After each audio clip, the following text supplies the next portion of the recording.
ꯍꯧꯖꯤꯛ ꯃꯅꯤꯄꯨꯔꯗ ꯅꯣꯡꯃꯒꯤ ꯆꯪꯗ ꯌꯥꯗ꯭ꯔꯕ ꯄꯣꯠꯂꯝꯁꯤꯡ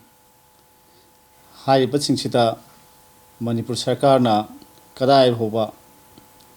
ꯄ꯭ꯔꯖꯥ ꯃꯤꯌꯥꯝꯒꯤꯗꯃꯛꯇ ꯄꯨꯛꯆꯦꯜ ꯁꯦꯡꯅ ꯊꯕꯛ ꯇꯧꯔꯤꯕꯒꯦ ꯍꯥꯏꯕꯗꯨ ꯑꯩꯈꯣꯏ ꯍꯧꯖꯤꯛꯇꯤ ꯌꯥꯝꯅ ꯀꯨꯞꯅ ꯅꯩꯅꯅꯤꯡꯉꯥꯏ ꯑꯣꯏꯔꯦ꯫ ꯀꯣꯚꯤꯗ-19ꯅ ꯃꯔꯝ ꯑꯣꯏꯗꯨꯅ ꯂꯣꯛꯗꯥꯎꯟ ꯆꯠꯊꯈꯤꯕꯗ ꯉꯁꯤ ꯑꯩꯈꯣꯏꯒꯤ ꯄ꯭ꯔꯖꯥ ꯃꯤꯌꯥꯝꯅ ꯀꯌꯥꯝ ꯆꯥꯎꯅ ꯑꯋꯥꯕ ꯐꯪꯒꯦ ꯍꯥꯏꯕꯁꯤ ꯍꯟꯗꯛꯀꯤ ꯃꯇꯥꯡꯁꯤꯗ ꯀꯟꯖꯨꯃꯔꯁ ꯀ꯭ꯂꯕ ꯃꯅꯤꯄꯨꯔꯅ ꯂꯣꯛꯗꯥꯎꯟ ꯃꯅꯨꯡꯗ ꯃꯅꯤꯄꯨꯔꯒꯤ ꯀꯥꯆꯤꯟ ꯀꯣꯏꯌꯥ ꯁꯤꯟꯕ ꯊꯨꯡꯅ ꯃꯔꯨꯑꯣꯏꯅ ꯔꯤꯃꯣꯠ ꯑꯦꯔꯤꯌꯥꯁꯤꯡꯁꯤꯗ ꯆꯠꯂꯒ ꯌꯦꯡꯖꯔꯨꯕꯗ ꯑꯗꯨꯛꯀꯤ ꯃꯇꯤꯛ ꯈꯨꯗꯣꯡꯆꯥꯗꯕ ꯀꯌꯥ ꯃꯥꯌꯣꯛꯅꯗꯨꯅ ꯂꯩꯔꯝꯃꯤ꯫ ꯍꯥꯏꯔꯤꯕꯁꯤ ꯈꯖꯤꯛꯇꯪ ꯀꯥꯟꯅꯅꯕ ꯍꯥꯏꯅ ꯁ꯭ꯇꯦꯠ ꯒꯚꯔꯟꯃꯦꯟꯠꯅ ꯑꯦꯁꯦꯟꯁꯤꯌꯦꯜ ꯀꯃꯣꯗꯤꯇꯤꯁ ꯑꯦꯛ 1955ꯒꯤ ꯁꯦꯛꯁꯟ 3ꯒꯤ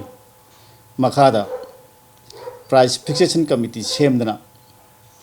ꯃꯈꯣꯏꯅ ꯃꯃꯜ ꯑꯃ ꯂꯦꯞꯄꯤ꯫ ꯃꯈꯣꯏꯅ ꯂꯦꯞꯄꯤꯕ ꯃꯃꯜꯁꯤ ꯍꯧꯖꯤꯛ ꯐꯥꯎꯕꯒꯤ ꯑꯣꯏꯅ 4ꯔꯛ ꯂꯦꯞꯈ꯭ꯔꯦ꯫ ꯃꯁꯤꯒꯤ ꯃꯅꯨꯡꯗ ꯀꯟꯖꯨꯃꯔꯁ ꯀ꯭ꯂꯕ ꯃꯅꯤꯄꯨꯔꯅ ꯀꯣꯏꯊꯤ ꯊꯤꯔꯒ ꯊꯦꯡꯅꯖꯕꯗ ꯑꯦꯄ꯭ꯔꯤꯜꯒꯤ 7ꯗ ꯃꯃꯜ ꯑꯃ ꯂꯦꯞꯄꯝꯃꯤ, ꯑꯗꯨꯒ ꯑꯦꯄ꯭ꯔꯤꯜꯒꯤ 23ꯗ ꯑꯃ ꯂꯦꯞꯄꯝꯃꯤ, ꯑꯗꯨꯒꯤ ꯃꯇꯨꯡꯗ ꯃꯦꯒꯤ 12ꯗ ꯂꯦꯇꯦꯁ ꯑꯣꯏꯅ ꯂꯦꯞꯄꯤ꯫ ꯁꯤꯒꯤ ꯃꯇꯨꯡꯗ ꯁꯔꯀꯥꯔꯅ ꯃꯃꯜ ꯑꯃꯠꯇ ꯂꯦꯞꯇꯦ꯫ ꯍꯥꯏꯔꯤꯕ ꯃꯃꯜꯁꯤꯡ ꯑꯁꯤ ꯁꯔꯀꯥꯔꯅ ꯃꯤꯗꯤꯌꯥꯒꯤ ꯊ꯭ꯔꯨꯗ ꯄ꯭ꯔꯖꯥ ꯃꯤꯌꯥꯝ ꯈꯪꯅ ꯂꯥꯎꯊꯣꯛꯇꯦ, ꯑꯃꯗꯤ ꯗꯨꯀꯥꯟ ꯐꯝꯂꯤꯕ ꯍꯣꯜꯁꯦꯂꯔꯁꯤꯡ, ꯔꯤꯇꯦꯜ ꯁꯣꯞꯁꯤꯡꯁꯤꯗ ꯑꯦꯁꯦꯟꯁꯤꯌꯦꯜ ꯀꯃꯣꯗꯤꯇꯤꯁ ꯑꯦꯛꯀꯤ ꯃꯇꯨꯡ ꯏꯟꯅ ꯊꯦꯠꯍꯟꯗꯨꯅ ꯃꯗꯨ ꯃꯤꯌꯥꯝꯗ ꯀꯥꯟꯅꯕ ꯐꯪꯅꯕ ꯍꯣꯠꯅꯕ ꯊꯦꯡꯅꯗꯦ꯫ ꯍꯥꯏꯔꯤꯕꯁꯤ ꯑꯦꯄ꯭ꯔꯤꯜꯒꯤ 7ꯗ ꯂꯦꯞꯈꯤꯕ ꯃꯃꯜꯁꯤ ꯑꯩꯈꯣꯏ ꯕꯤꯁꯦꯝꯄꯨꯔ ꯗꯤꯁꯇ꯭ꯔꯤꯛꯇ ꯃꯣꯏꯔꯥꯡ ꯕꯖꯥꯔꯗ ꯊꯦꯡꯅꯔꯛꯏ, ꯁꯒꯣꯜꯃꯥꯡꯗ ꯊꯦꯡꯅꯔꯛꯏ꯫ ꯑꯇꯩ ꯃꯐꯝꯁꯤꯡꯗ ꯍꯥꯏꯔꯤꯕ ꯃꯃꯜꯁꯤꯡꯁꯤ ꯊꯦꯠꯄ ꯊꯦꯡꯅꯗꯦ꯫ ꯑꯩꯈꯣꯏꯅ ꯍꯪꯉꯤ ꯗꯨꯀꯥꯟꯁꯤꯡꯗ, ꯅꯈꯣꯏꯒꯤ ꯃꯃꯜꯁꯤꯡꯁꯤ ꯅꯣꯏꯅ ꯊꯦꯠꯄ꯭ꯔꯥ ꯀꯅꯥꯅ ꯊꯦꯠꯄꯅꯣ ꯍꯪꯉꯤ꯫ ꯄꯨꯂꯤꯁꯅ ꯊꯦꯠꯂꯝꯕꯅꯤ ꯍꯥꯏ꯫ ꯍꯧꯗꯣꯔꯛꯄꯗ ꯑꯣꯅꯔꯦꯕꯜ ꯆꯤꯐ ꯃꯤꯅꯤꯁꯇꯔꯅ ꯃꯃꯜ ꯇꯥꯡꯕ ꯊꯦꯡꯅꯔꯒꯗꯤ,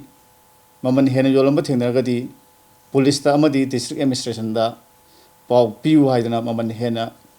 ꯌꯣꯜꯂꯝꯕꯁꯤꯡꯗꯨꯒꯤ ꯄꯥꯎ ꯄꯤꯅꯕ ꯇꯦꯂꯤꯐꯣꯟ ꯅꯝꯕꯔ ꯐꯥꯎꯕ ꯄꯤꯊꯣꯛꯏ꯫ ꯍꯪꯅꯤꯡꯉꯥꯏ ꯑꯣꯏꯕ ꯋꯥꯍꯪꯗꯤ ꯑꯣꯅꯔꯦꯕꯜ ꯆꯤꯐ ꯃꯤꯅꯤꯁꯇꯔꯅ ꯂꯥꯎꯊꯣꯛꯈꯤꯕ, ꯃꯅꯤꯄꯨꯔ ꯁꯔꯀꯥꯔꯅ ꯂꯥꯎꯊꯣꯛꯈꯤꯕ ꯀꯝꯄ꯭ꯂꯦꯟꯒꯤ ꯅꯝꯕꯔꯁꯤꯡꯗꯨꯗ ꯍꯧꯖꯤꯛ ꯐꯥꯎꯕꯒꯤ ꯑꯣꯏꯅ ꯀꯔꯝꯕ ꯗꯤꯁꯇ꯭ꯔꯤꯛꯁꯤꯡꯗ, ꯀꯔꯝꯕ ꯔꯤꯃꯣꯠ ꯑꯦꯔꯤꯌꯥꯗꯒꯤ ꯀꯝꯄ꯭ꯂꯦꯟ ꯀꯌꯥꯝ ꯂꯥꯛꯈ꯭ꯔꯒꯦ ꯁꯤꯅꯤ꯫ ꯑꯩꯈꯣꯏꯅ ꯈꯪꯖꯕꯗ ꯑꯩ ꯃꯁꯤ ꯂꯥꯛꯑꯝꯒꯅꯤ ꯊꯥꯖꯗꯦ꯫ ꯀꯟꯖꯨꯃꯔꯁ ꯀ꯭ꯂꯕꯇꯗꯤ ꯍꯦꯛ ꯀꯟꯖꯨꯃꯔꯁ ꯀ꯭ꯂꯕꯀꯤ ꯅꯝꯕꯔ ꯄꯤꯈꯤꯕꯗꯒꯤ ꯉꯁꯤ ꯐꯥꯎꯕ ꯀꯟꯖꯨꯃꯔꯁ ꯀ꯭ꯂꯕꯇ ꯂꯦꯞꯇꯅ ꯐꯣꯟ ꯇꯧꯔꯛꯏ ꯃꯃꯜ ꯍꯦꯟꯅ ꯇꯥꯡꯅ ꯌꯣꯟꯕꯒꯤ꯫ ꯍꯥꯏꯔꯤꯕꯁꯤ ꯀꯟꯖꯨꯃꯔꯁ ꯀ꯭ꯂꯕꯅ ꯆꯠꯂꯒ ꯌꯦꯡꯁꯤꯟꯖꯔꯨꯏ,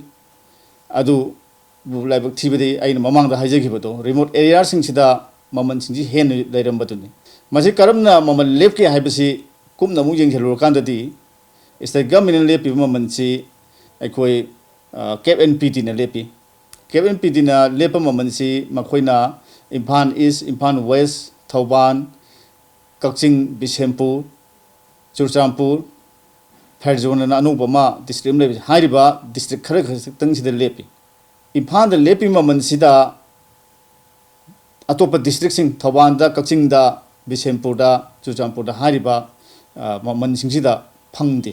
ꯑꯩꯈꯣꯏꯅ ꯍꯪꯉꯤ ꯀꯔꯤꯒꯤꯗꯃꯛꯇ ꯃꯃꯜꯁꯤ ꯐꯪꯕ ꯉꯝꯗ꯭ꯔꯤꯅꯣ ꯍꯥꯏ ꯀꯥꯟꯁꯤꯗ ꯗꯨꯀꯥꯟꯗꯥꯔꯁꯤꯡꯁꯤꯅ ꯏꯝꯐꯥꯜꯗ ꯂꯦꯞꯄ ꯃꯃꯜꯅꯤꯅ, ꯏꯝꯐꯥꯜ ꯆꯦꯝꯕꯔ ꯑꯣꯐ ꯀꯃꯔꯁꯅ ꯑꯃꯈꯛ ꯂꯩ, ꯃꯁꯤꯒ ꯇꯥꯟꯅꯔꯒ ꯂꯦꯞꯄ ꯃꯃꯜꯅꯤꯅ ꯃꯈꯣꯏꯅ ꯃꯃꯜꯁꯤ ꯏꯝꯐꯥꯜꯗ ꯂꯦꯞꯄꯤ ꯃꯃꯜꯁꯤꯗ ꯊꯧꯕꯥꯜꯗ, ꯕꯤꯁꯦꯝꯄꯨꯔꯗ ꯂꯩꯕ ꯑꯇꯣꯞꯄ ꯗꯤꯁꯇ꯭ꯔꯤꯛꯁꯤꯡꯒꯤ ꯄꯣꯠꯁꯤ ꯏꯝꯐꯥꯜꯗ ꯂꯦꯞꯄꯤ ꯃꯃꯜꯁꯤꯗ ꯄꯤ꯫ ꯃꯣꯏꯅ ꯄꯤꯔꯕꯅꯤꯅ ꯀꯃꯥꯏꯅ ꯇꯧꯒꯦ, ꯃꯈꯣꯏꯒꯤ ꯄ꯭ꯔꯣꯐꯤꯠ ꯌꯥꯎꯗꯕ ꯌꯥꯗꯕꯅꯤꯅ, ꯚꯔꯥ ꯌꯥꯎꯗꯕ ꯌꯥꯗꯕꯅꯤꯅ ꯍꯥꯞꯆꯤꯜꯂꯀꯥꯟꯗ ꯃꯈꯣꯏꯅ ꯁꯔꯀꯥꯔꯅ ꯂꯦꯞꯄꯤ ꯃꯃꯜꯁꯤꯗ ꯃꯈꯣꯏꯒꯤ ꯗꯤꯁꯇ꯭ꯔꯤꯛꯁꯤꯡꯁꯤꯗ ꯄꯣꯠ ꯌꯣꯟꯕ ꯉꯝꯗꯦ꯫ ꯃꯗꯨꯗ ꯍꯥꯞꯆꯤꯜꯂꯦ, ꯑꯃꯨꯛ ꯍꯥꯞꯆꯤꯜꯂꯤꯕ ꯄꯩꯁꯥ, ꯃꯈꯣꯏꯒꯤ ꯁꯦꯟꯗꯣꯡ ꯑꯃꯗꯤ ꯒꯥꯔꯤꯒꯤ ꯐꯤꯌꯔ ꯍꯥꯞꯆꯤꯜꯂ ꯃꯇꯨꯡꯗ ꯃꯈꯣꯏꯅ ꯑꯃꯨꯛ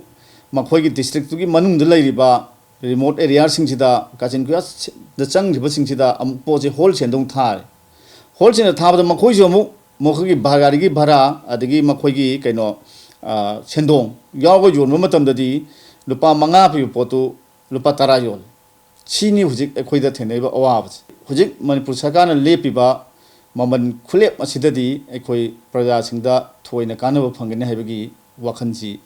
अखोइदा पोक्तरे अदुना अखोइना कुपना अखोइ खनजरगा अखोइना येंजनजब मतमदा हौजिक इम्फालदा फंगिबा पोटसी गी ममनसिदा अखोइना रिमोट एरिया सिंगसिदा क्रमाइन फंगदगी एसिने अखोइना हौजिक नैननिंगाई मचा ओरिस मची कंज्यूमर्स क्लब ना हौजिक अखोइना नैनजरिसी अखोइना ममांगैदा अखोइना पिइंगैदा थेनजरपा अखोइगी कइनो हाइतारे कोऑपरेटिव सोसाइटी कोऑपरेटिव मूवमेंट थाइन ममांगैदा जमींदार सिस्टम मुत्खिबदुमाइना मुत्खिबदुमाइना अखोइना सिदा लैरिबा अखोइना निंगबा थुंजद्रिबा सिंगसे अखोइ इसाना निंगबा थुंजनबा अखोइना दुम सिंजबा अखोइना इरोमदोम लेपनबसे अखोइना दुम होनजबा सिगी फिबम अमख अखोइ कोऑपरेटिव मूवमेंट सिगा लोइनना अखोइ कोऑपरेटिव सोसाइटी जी सेमगा अखोइना लैरिबा मफम सिंगदुगी सोसाइटी सिंगदुगी पुंजलगा अखोइना इम्फालदा फंगिबा ममन सिदैदा हारिबा जगह सिंगदुदा फंगननबा अखोइना होटनमिनबगी वखलमा अखोइना हुजिक याम कन्ना चिंगजनजरी मसिदा अखोइ सरकारना मतेंग पांगिबा याबा पांबिसनु अदुबु अखोइ सरकारदा अखोइ थोइना मदुगी थाजब थमदे मरमदी सरकार सिंगसिदा अखोइना मरान सिजनजबदि नचदे सरकारगी मियोइ सिंगदि फील्ड लैब नते अखोइदि फील्ड मयामगी मतेंग कितंग पांगजेनब चचबनि अदुना मदुदा थेंगनरिबा अवाबसिंग मदुदा फंगदब खुदोंचादबसिंग अखोइना अयामबना अखोइदा कितंग खंगजब लैजै अदुना सरकारना ममल लेपिबा मतमदसु सरकारना अखोइगी सजेशन कितंग ताबिबा नत्रगसु अखोइ नत्रगसु खंग हैरबा मियोइ खरगी सजेशन ताबिरगा सरकार ममल सिंग असे फिक्स तौबिरगदि अखोइ याम नुंगाइगनिना खल्ली अदुगा होजिक लुरिसि पोचै लैदुन सिजनरिबा कंज्यूमर सिंगसे मसिगी खुदोंचानबिदमक्ता भारत सरकारना ममांगैदि होना सेमदन थमबा अखोइगा सागोनरगा चटपा एक मयाम लै हारिबा एक सिंगसि चलाइनबा सरकारगी डिपार्टमेंट मयाम लै हारिबा डिपार्टमेंट सिंगसे अखोइ होजिक कैदौरिगे थबक तौरिब्रा तौदब्रा हाइबसिदि पैकेज कमोडिटी एक की मखादा अखोइ योमदुन योलिबा पोटलमसिंग असि ममन प्रिंट तौदुन यावरबसिंग हारिबसिंगसि ममन हेना योनबा यादेना यावरिन हारिबसिंगसिगिदमक्ता कंट्रोल तौनबा फाबु पुनबगी फाइन थेनबगी पावर पीदना वेस्ट मेजर डिपार्टमेंट अमा लै हारिबा डिपार्टमेंट सिना हौजिक कोविड-19 सिदा नतना कोविड-19 की ममांगदगी अखोइगी सिदैदा मियामदा मदुगी कानबा कदाइबो फंगनगगे हाइबसि अखोइ येंब दरकार लै 1991-92 दगी कंज्यूमर्स क्लब सि साफोंगलपनी हौदोरपनी ngasi phawbada hairiba department singchina aikoina chingthuraga aikoiga chapminaraga aikoina thabak tawminaba natana makhoina masana khang thabuk tawrukpa haibasi akoi ngasi bhaw thengnadri aduna huji yengse mamangda lockdown lakhra matung sida lockdown tawbada lupa manga piba potna lupa 10 yonba hari pochi print price da maximum return price thaba posing jani adu ngasi bhawa West Major Department na lockdown na maram oidana maman hengkalamadi sigumba tukan singsi pharaga makoida fine thening re adu tawre si ngasi boba koi tati Bharat Sarkar na Bharati Constitution na akoida ek mayam ko piri consumer singsigi yaifana ba consumer singsigi awaba da protection tawna ba makoi mating pangna mayam putu piri hari ba singsi akoigi Manipur sida mapung phana aikoigi sarkar sana implement tawdna madubu chana handana madubu duty je moina thabak ta handana employees sing je tawpsi yaudi covid-19 gi mamang de leramba rate ka hojika kam khenab legi si sarkar de heta mayam question nangbiyo RTI thabiyo pibangam rengsi sarkar ko si piraro mamang da aikoina thenajak pada agriculture market intelligence na AO amagi makhada agriculture officer gi makhada haiba agriculture sigi makhada hairiba agriculture market intelligence na group amalere agency ma hairiba intelligence group sina nomogi changdraba yadra polam sing maruine agriculture product sing masigi singsi makhoina nukti gi data logani maman kya piri karaida karma market na lupa kya yoli adi manipur gi wang bada legiba jaga sing sida cosmopolitan city sing sida kya yoli हाइबना सिंग बसी मखोइना सर्वे तो मखोइना नुतिगी मखोइना मदुगी report फोंगा थंगनी हाइबा सिंगसी ngसाइगी essential commodities ए की मतुंग इना ngसाइगी अखोइना price fixation तौबदा यामना दरकार लेबा pot ngaतनी अदुबो हाइबा सिंग हुजिते अमत लेत्रे हौजे सरकारना हुजि price fixation committee ना लेपिबा ममन सिंगसी अखोइना लेपिबा ममन सिगा दुकान सिंग द फंगी सिगा कंपेयर तौर येंकांदा लेपिबि ममनसिना दुकान योलिबा पोतसिंगसिदगी ममन हेन्ना लेपा यावरि अदुगी मथक्ता क्याम यूनिफॉर्म ओइदगेदा इम्फाल चेंबर ऑफ कॉमर्स हाइरिसिदगी मनपुर सरकारना मदुगी ममनसिगी रिपोर्ट लौरिन लौरगा ममनसे फिक्स तौरिन हाइरिबा इम्फाल मार्केट सिदा योलिसि से पौना मस्जिद रोड हाइरे थंगाम बाजार हाइरे मेजोर खुल हाइरे हाइरिबा बाजार मनुंग सिदा होलसेल तौरिबा दुकान सिंगसे ममल अमत मानती अमदना लुपा 10 हेलंगनी अमदना लुपा 10 तारंगनी अमदना कुल हेलंगनी अमदना लुपा 5 हेलंगनी सुमाइना ममनसी अमत मानदब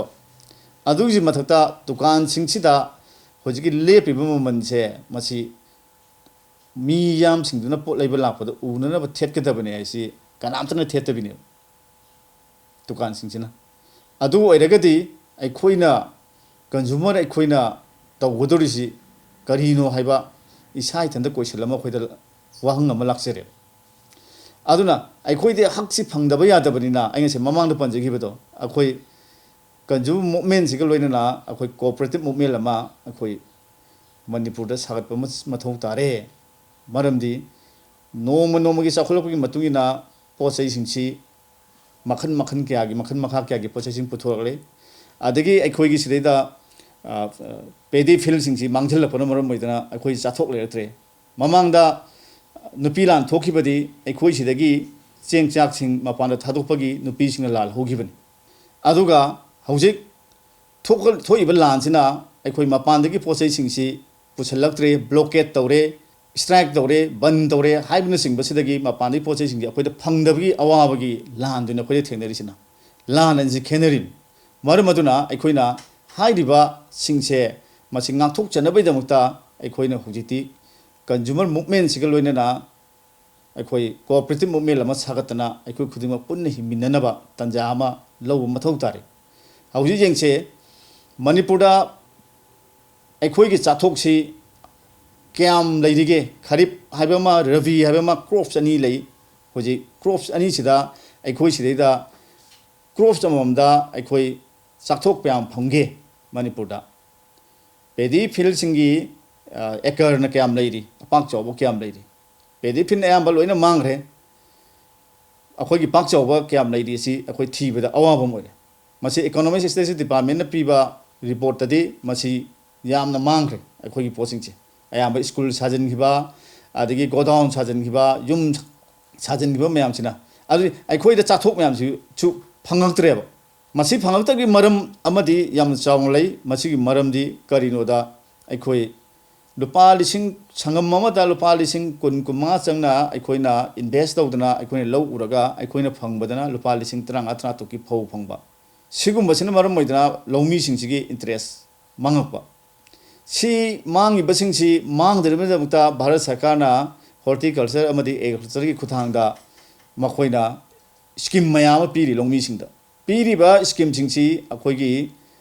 डिपार्टमेंट सिंगसिना मरी लेमे डिपार्टमेंट सिंगसिना लौमी सिंगसिदा मतम जाना यौहन बिदबा अवेयरनेस पीबीदबा मरम मदुना हाइब लौखम सिंगि मांगन मसा अमसु ओय अदुना अखोइना हुजिक येंगदोरिबदी अखोइ करमाइ तौदना अखोइ इरोमदोम लेपसब ngamnaba पान तांगदना हिंजब ngamnaba अखोइ होनगदगे हाइबसिदि अखोइना अखोइगी पेडी फिनसिदा अखोइगी लौफम सिंगसिदा अखोइ माइ ओनजन बमसंग कंज्यूमर मूवमेंट गलोइना कोऑपरेटिव मूवमेंट नि कोऑपरेटिव मूवमेंट सिदा अखोइ इसाना इरोमदोम लेपसब ngamjanaba अखोइदा लैरिबा कनो सिंगसि अखोइगी इनकम गी सेंथुंगी पोसिंग जी सेमिटलोन सिंगसि हेना फगलंगनबगी वाफम कनो दुनि लंबीदुना अखोइ चंगनदिसे मधु ओइबा तारगदी अखोइना कोऑपरेटिव मूवमेंट सिगी कानबसि कइनोदा अमु अखोइना खंजरिसि कोऑपरेटिव मूवमेंट सि लैबा तारगदी कोऑपरेटिव सोसाइटी सिंगसि लैबा तारगदी अखोइना मणिपुरी फैमिली सिंगसि अयामबना बजेट लैति बजेट लैतबना मरम ओइदना अखोइना फंगिबा अगी इनकम दुगा अदु आइना तौगिदबा क्रॉस दुगा अनि चानदबदी अखोइदा अवाबसि मी पुं खुदिमना तुम थेनरगा लाइ अदु इतागदी अखोइना हुजिक सोसाइटी म लिंग बतागदी अखोइना हुजिक अखोइना मार्केट तगी ममन तांग लैरिसि अखोइ 10% 20% दवसु अखोइ हंधन फंगबा ngमनि से अखोई बजेट लेरे लोड सी अखोई था अमदा 3000 रुपीस आई की फैमिली से सिनरे पोची लेरगा हाई बसीदगी 10% दुकान सिंह लहोरे अदुबो सोसाइटी जी ओइब तारगदी अखोइना अहोंग ममंद लेरु पोतु अखोइ मचे लेरुगा पुन्ने जेंथोकमिना बतारगदी अइना 10% लेरुबा हापुरियो 10% हापरोय मधुगी 10% दो हापद्रगदी मधु अइना 3000 लो मधुगी 300 रुपीस दो अइगोंद लेस तौरानी अइगोंद ताथरानी अदु अइदुगी 300 रुपीस इनकम द यावरन अते अमु नाखल अमरुम द येंगसी अदुइ तारि बजेट लेरनिको बजेट लेर मतुंग सिदा अमु येंगसी अखोइना चंगजन जतुइसिंग चाइगे इन फील्डगा पेडी फील्डसिंग अखोइना तौजरिसे मी अमना चाही अमदा चेंग केजी चनी निफु चाय इकोनॉमिक्स स्टेटिस्टिक्स डिपार्टमेंट की रिपोर्ट की मतुइना अखोइना चाही अमदा दरकार लेब चानबा चरासी चाटे कुंट्रा चरा चाटे कुंट्रा ने चरा चाटे कुंट्रा सी अखोइना खंदबम चंगेबा चरा चाटे कुंट्रा सी अखोइगी इंखोल अमखता अखोइना कोबी यांखै थाबा अदगी हंगाम कनो तरा कुन थाजनबा पांबी सौगी ख थाजनबा कोली हवाई ख थाजनबा खामें ख सिना दुम अखोइसि मैनेज तौबा याव पोट अमा खनेबा होजिति कैदोरे अखोइना इरिगेशन लेतबा अदगी अखोइदा मसिगी कानबसिंगसि खंगहंद्रबनिना खंगद्रबनिना अखोइना थबक कनासु सुनद्रे अयाबा गवर्नमेंट जॉब त लोय ओनसन लेग्रे लाइक याम तमुरगा प्राइवेट कनो सिंगदा प्राइवेट सेक्टर सिंगदा अखोइ तोलो लुपा लिसिंग तरे निपाम फंगा अखोइगी लाइफ मांगबा याबगी फिबम बोबा अखोइ चटलगा ले अखोइ पुंसिजी कदाइ बोबा चकदुना अदुना यामना कुपना येंगोरकांदा अखोइ ngसाइगी cooperative movement cooperative society consumer movement असी अखोइ सिदा याम दरकार लये अखोइ गवर्नमेंट ना मसिदा अखोइ मतेंग पांगबिदुना मयाम सिंगसी अवेयरनेस ओइनबा होनबदा अचोबा थौदा अमा लौबा दरकार लये हौजि फावगी ओइनदी अखोइ दरकार लेबसी गवर्नमेंट की साइड की अखोइ फंगद्रेने लौजै अदु मसी अखोइ ऑनरेबल सेम सी सिगुम्बा मयाम की ओइबा इंटरेस्ट याम लैबा सेम ने अखोइ ना खबर सिंगदा सेम ने पीबा स्पेस सिंगदा अखोइ थेंनै अदुना सिगुम्बा सिंगसिसु सेम ने ताबिरगदी अखोइ माइ ओनजनबिरगा कंज्यूमर मूवमेंट सी अदुगा कोऑपरेटिव सोसाइटी की पोचिंग सी मसी जोखत पीबा मसंगेना अखोइ अखोइगी साइड खंजै